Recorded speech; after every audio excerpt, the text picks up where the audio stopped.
नमस्कार मित्रांनो, good morning. भल्या पहाटे आपण उतरलेलो आहोत जुनागड या रेल्वे स्टेशनवरती आणि इथून जाणार आहोत एका अशा ठिकाणी ज्या ठिकाणी लोकांचं स्वप्न असतं की आपण आयुष्यात एकदा तरी जावं.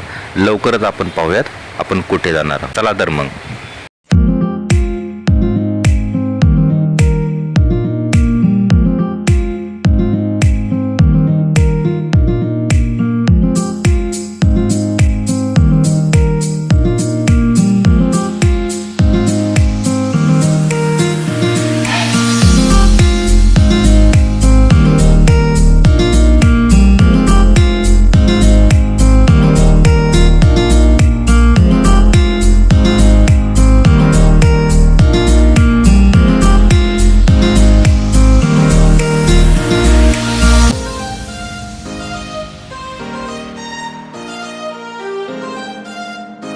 आणि मित्रांनो, फायनली जुनागडपासून 6 किलोमीटरवरती असलेल्या गिरनार पर्वताच्या पायथ्याला आपण आलेलो आहोत.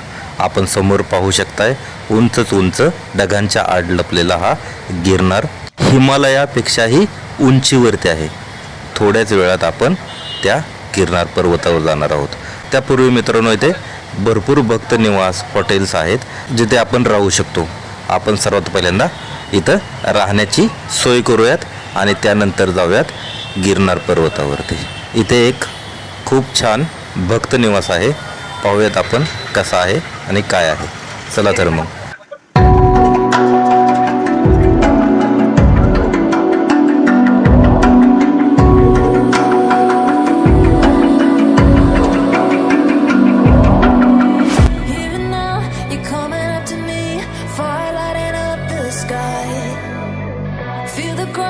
Shaking underneath, trying to take me alive.